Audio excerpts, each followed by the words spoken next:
ஃபேமிலியோடு சாப்பிட்றதுக்கு இந்த மாதிரி ஈஸியாக டக்குன்னு செஞ்சு சாப்பிட்ற மாதிரி ஒரு ஸ்நாக்ஸ் ரெசிபி தான் இன்றைக்கி நம்ம பார்க்க போகிறோம். குழி பணியாரம், இதுவும் நம்ம ஸ்நாக்ஸாக சாப்பிட்லாம், ஒன்றும் தப்பே கிடையாது. ஒரு டீஸ்பூன் போல் எண்ணெய் சேர்த்துட்டு, ஒரு டேபிள் ஸ்பூன் போல் கடலைப்பருப்பு, ஒரு டேபிள் ஸ்பூன் போல் வேர்க்கடலை, குட்டி குட்டியாக ஒரு 2 பச்சை மிளகாய் பொடுசாக கட் பண்ணி சேர்த்துக்கோங்க. இப்போ ஒரே ஒரு டீஸ்பூன் போல் ஜீரகம், ஒரு டீஸ்பூன் போல் கடுகு சேர்த்துட்டு இதை வச்சு லோ ஃப்ளேமில் வறுத்துக்கோங்க.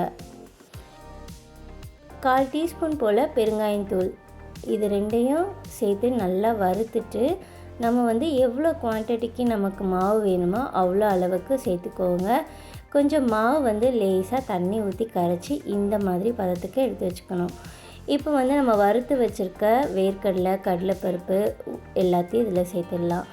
பச்சை மிளகாய் இந்த மாதிரி வறுத்து சேர்க்கும் போது அப்படியே குழந்தைங்க சாப்பிடும் போதும் காரம் அவ்வளோவா தெரியாது, கடித்து சாப்பிட்டாலும் ஒன்றும் தெரியாது. 2 வெங்காயம் பொடுசாக கட் பண்ணி அதையும் சேர்த்துக்கோங்க. ஒரு 2 கேரட் போல் நல்லா துருவிட்டு சேர்த்துக்கோங்க. நான் சின்ன கேரட்டாக தான் எடுத்திருக்கேன், பெரிய கேரட்னால் 1 கேரட் போதும். இப்போ ஒரு கைப்பிடி ஃபுல்லாக கொத்தமல்லியும் கருவேப்பிலையும் பொடுசாக கட் பண்ணி அதையும் சேர்த்துக்கோங்க. சேர்த்துட்டு ஒரு வாட்டி நல்லா கலந்துக்கோங்க. ரொம்ப திக்காக இருந்துச்சுன்னா கொஞ்சம் தண்ணி சேர்த்துக்கலாம். அதுக்கு தான் ஃபஸ்ட்டே நம்ம மாவில் கொஞ்சம் தண்ணி ஊற்றி நல்லா கரைச்சி வச்சுக்கணும். இந்த மாதிரி கரைச்சி வச்சு செய்யும் போது மேலே நல்லா கிறிஸ்பியாக உள்ளே சாஃப்டாக நல்லாயிருக்கும், டேஸ்ட்டும் ரொம்ப நல்லாயிருக்கும். மாவில் ஆல்ரெடி உப்பு இருக்கோ பார்த்து, உப்பு கம்மியாக இருந்தால் மட்டும் சேர்த்துக்கோங்க, இல்லாட்டி போதுன்னா அப்படியே விட்டுக்கலாம். இப்போ நல்லா கலந்து விட்டுக்கோங்க. ஒரு 5 நிமிஷம் போல் நல்லா அடித்து கலந்துட்டு இப்போ ஒரு சூடான பணியார சட்டியில் நம்ம எண்ணெய் ஊற்ற வேண்டியதான். நல்லா சூடாக ஆயிடணும் பணியார சட்டி. இப்போ நான் இன்றைக்கி தேங்காய் எண்ணெய் தான் யூஸ் பண்ணியிருக்கேன். நீங்கள் நல்லெண்ணெய், கடலெண்ணெய் எது வேணாலும் யூஸ் பண்ணிக்கலாம். குழந்தைங்களுக்கு கொடுக்குறதா இருந்தால் நெய் கூட யூஸ் பண்ணிக்கலாம். நல்லா டேஸ்ட்டு ரொம்ப நல்லாயிருக்கும். இப்போ கொஞ்சம் கொஞ்சமாக மாவு ஒரு சின்ன கரண்டியாக எடுத்துகிட்டு நம்ம அளவாக இந்த மாதிரி ஊற்றிக்கிட்டோன்னா அது ரொம்பி வர்றதுக்கு நம்ம கரெக்டாக இருக்கும். நல்லா அழகாக பொங்கி வரும். நம்ம இதில் சோடா மாவு எதுவுமே சேர்க்கலை. அந்த மாவு ஒரு 5 நிமிஷம் போல் நல்லா அடித்து கலந்துருக்கும். அதுவே நமக்கு நல்லா புசு புசுன்னு வரும்.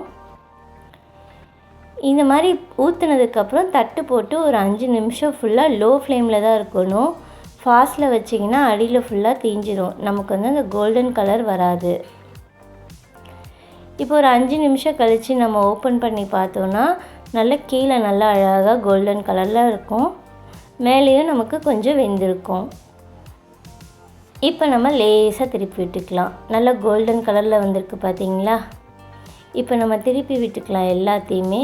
எல்லாமே கொஞ்சம் கூட ஒட்டவே இல்லை, நல்லா பர்ஃபெக்டாக வருது. கண்டிப்பாக மிஸ் பண்ணாமல் தேங்காய் எண்ணெயில் ட்ரை பண்ணி பாருங்கள், அந்த டேஸ்ட்டே வேறு தான்.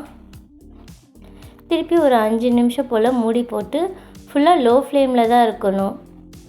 2 செகண்ட்ஸ் இல்லை 5 நிமிஷம் போல் வச்சுக்கோங்க. திருப்பி இந்த மாதிரி விட்டிங்கன்னா சுற்றி ஃபுல்லாக அப்படியே கோல்டன் கலரில் வரும். அதுக்கப்புறம் நம்ம வெளியே எடுத்துகிட்டு தேங்காய் சட்னி, கார சட்னி எதுக்குனாலும் சர்வ் பண்ணலாம். குழந்தைங்களுக்கு கொடுக்குறீங்கன்னா மேலே ஹனி கூட ஊற்றி கொடுக்கலாம், டேஸ்ட்டு ரொம்ப நல்லாயிருக்கும். இது பிரேக்ஃபாஸ்ட் ரெசிபியாக கூட எடுத்துக்கலாம். ஆனால் ஈவினிங் டைமில் ஃபேமிலியோடு ஸ்பெண்ட் பண்ணும்போது இந்த மாதிரி நம்ம குழி பணியாரம் இந்த மாதிரிலாம் டைம் கொஞ்சம் ஃப்ரீயாக இருப்போம், அழகாக பொறுமையாக சுட்டு கொடுக்கலாம். அழகாக கோல்டன் கலரில் வந்துடுச்சு. இப்போ நம்ம எல்லாத்தையும் வெளியே எடுத்துடலாம். அவ்வளோதான், நம்மளோட சூப்பரான குழி பணியாரம் ரெடி ஆயிடுச்சு. அதே ப்ராசஸில் இன்னொரு வாட்டி அதே மாதிரி நம்ம ஊற்றி எடுத்துக்கலாம். டேஸ்ட்டு ரொம்ப சூப்பராக இருக்கும். உள்ளே வேர்க்கடலாம் போட்டிருக்கோம், அங்கங்கே கடிப்படும் போது அவ்வளோ டேஸ்டியாக இருக்கும். சில பேர் வெங்காயம் கூட வதக்கி செய்வாங்க. இந்த மாதிரி ஒரு வாட்டி ட்ரை பண்ணி பாருங்கள், அடிக்கடி செய்வீங்க. அதே ப்ராசஸில் இப்போ நம்ம கொஞ்சம் எண்ணெய் சேர்த்துட்டு திருப்பி அந்த மாவை ஊற்றிக்கலாம். ஊற்றிட்டு ஒரு தட்டு போட்டு மூடி ஒரு 5 நிமிஷம் போல் லோ ஃப்ளேமில் வச்சிட்டிங்கன்னா சூப்பராக நல்லா கிறிஸ்பியாக கோல்டன் கலரில் வந்துடும். அடுப்பு ஃபுல்லாக லோ ஃப்ளேமில் வச்சு செஞ்சிங்கன்னா கொஞ்சம் டைம் தான் எடுக்கும், பக்கத்துலேயே இருந்து சுட்டுக்கோங்க.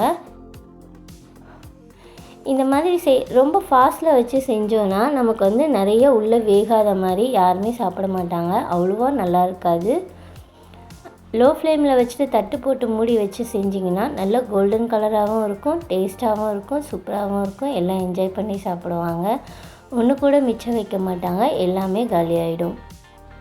அவ்வளோதான், நம்மளோட சூப்பரான குழிப்பணியாரம் ரெடி ஆயிடுச்சு. கண்டிப்பாக இந்த மாதிரி ஒரு வாட்டி ட்ரை பண்ணி பாருங்கள், அடிக்கடி செய்வீங்க. இந்த வீடியோ பிடிச்சா லைக் பண்ணுங்கள், ஷேர் பண்ணுங்கள், சப்ஸ்கிரைப் பண்ணிக்கோங்க. உங்கள் ஃப்ரெண்ட்ஸ் அண்ட் ரிலேட்டிவ்ஸ்க்கும் ஷேர் பண்ணுங்கள். நம்ம சேனலுக்கு அப்படியே ஒரு லைக் போட்டு சப்ஸ்கிரைப் பண்ணிக்கோங்க. நெக்ஸ்ட் ஒரு இன்ட்ரெஸ்டிங்கான வீடியோவில் பார்க்கலாம். பாய்.